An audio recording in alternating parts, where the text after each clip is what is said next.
name's Andy Dunham, and I farm at Grinnell Heritage Farm with my wife Melissa. The farm's been in the family since 1857. I'm the 5th generation farmer here.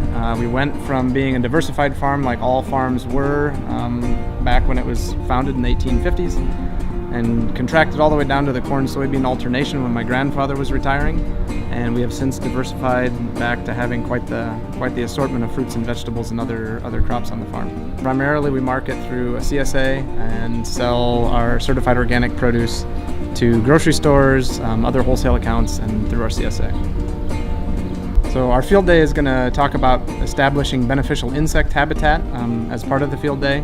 And Sarah from the Xerces Society is going to come down and talk to folks about that. The field day will run for, I believe, about 3 hours. Then there'll be a side journey if people want to go to the Conard Acres, which is Grinnell College's prairie. And there's carpooling available for that. And then following that, we will have on-farm wood-fired pizza. In the world in which we live today, where so much insecticide is sprayed in the state, there are very few insects but pest insects left. So remember when we were kids, or I remember when I was a kid, we always had to clean the windshield usually 2 or 3 times before you could get another tank of gas. And I don't have to clean my windshield now really at all.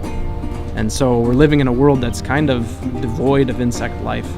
And so it's one of those things where if you want to have beneficial insects on your farm, it's the old Iowa adage, if you build it, they will come. So we'll talk about building it so they come. I think my passion for farming comes from my training. My training was as an ecologist.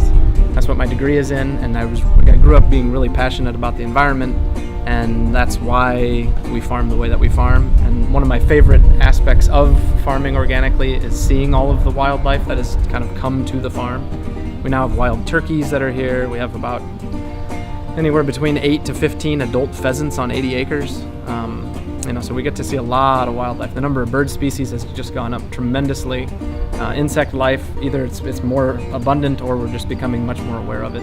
So I really enjoy that aspect of it. So on our farm, we've established little pieces of beneficial insect habitat.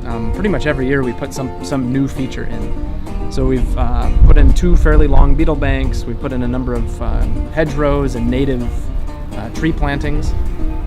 I think we've planted about 2,500 to 3,000 trees and shrubs in the last 10 years, with insects and at least in part in mind when we do that.